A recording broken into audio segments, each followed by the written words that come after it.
All right, so I finished watching 28 Days Later or 28 Years the Temple last night. I gotta say, I think it was a pretty fantastic film, if not one of the best in the entire series. So let's talk about it.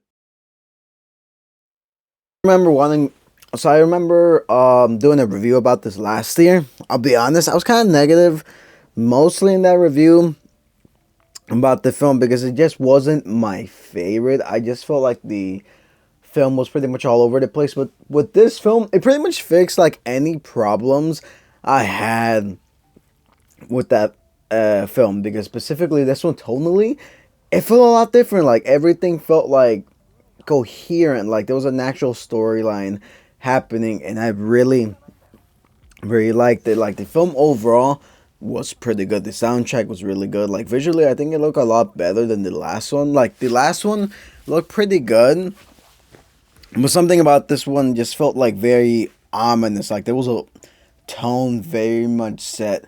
We don't really follow our main protagonist Spike from the previous film. We instead followed the Doctor and Samson. It's pretty cool though. I really loved their dynamic. To be honest, I think it was one of the more interesting things out of the film because I'll be honest, I really like these two characters. How the Doctor, we first thought he was kind of insane from the previous film, but no, he's actually just a man. We get to see a glimpse of his past. We get to learn a little bit more about him pre-infection, how he was pretty much a doctor, how he treated patients, how he viewed the world, and how he viewed the world after, which to me I found to be one of the more intriguing things out of the film. Like his dynamic with Samsung, like how every day he would just come out and pretty much treat him, and we find out how he's been able to treat him for so long because he's been going around just finding every piece of medicine for like almost the past 28 years, which to me is genuinely insane. It's very much dedication. I think it was pretty cool. Not to mention the Jimmy Gang. I freaking hate those guys. Like, I'm glad they got what they deserved towards the very end of the film, and how Kelly and Spike pretty much ran off on their own after like the entire Jimmy Gang ended up dying.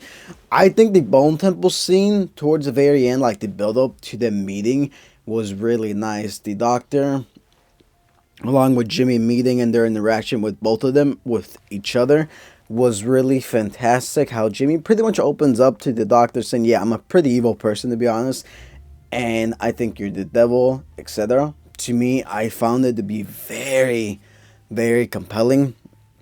It was pretty cool just seeing their interaction and like how the Doctor was pretty much terrified of Jimmy. How this guy was pretty much more evil than the infected themselves, because yeah, the infected, they see rage, they see evil for the sake of being evil because they're infected. However, for Jimmy, he's just evil for the sakes of it because he finds a way, an excuse just to be evil. He indicts people into his cult. He names them as his fingers.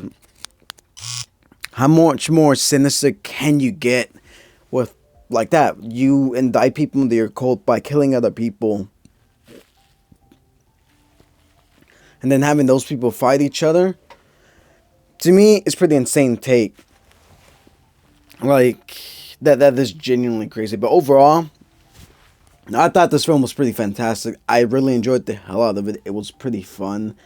And yeah, I gotta give it like an 8 out of 10. Genuinely, I had a lot of fun with this film.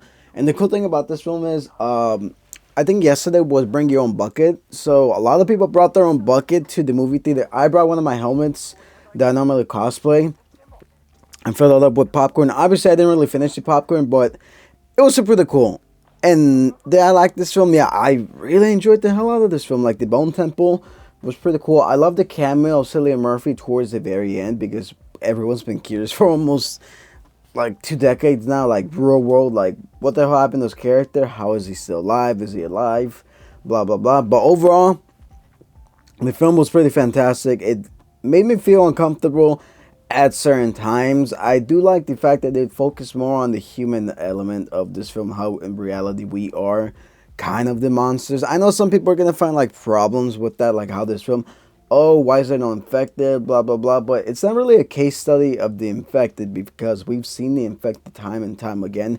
It's more so treating at people. It's more so dealing with the aftermath, what it takes of the infected, how it has affected people over time, how it's affected people post, before, and during the infection, which to me I found very, very interesting. But yeah, that's pretty much my quick review on 28 Years Later. I enjoyed it. So if you've seen it, what do you guys think about it? And it's weird that I haven't really seen it be promoted much, and that its runtime is kind of limited on theaters, which is bizarre to me. But overall, this is what I think. And yeah, peace.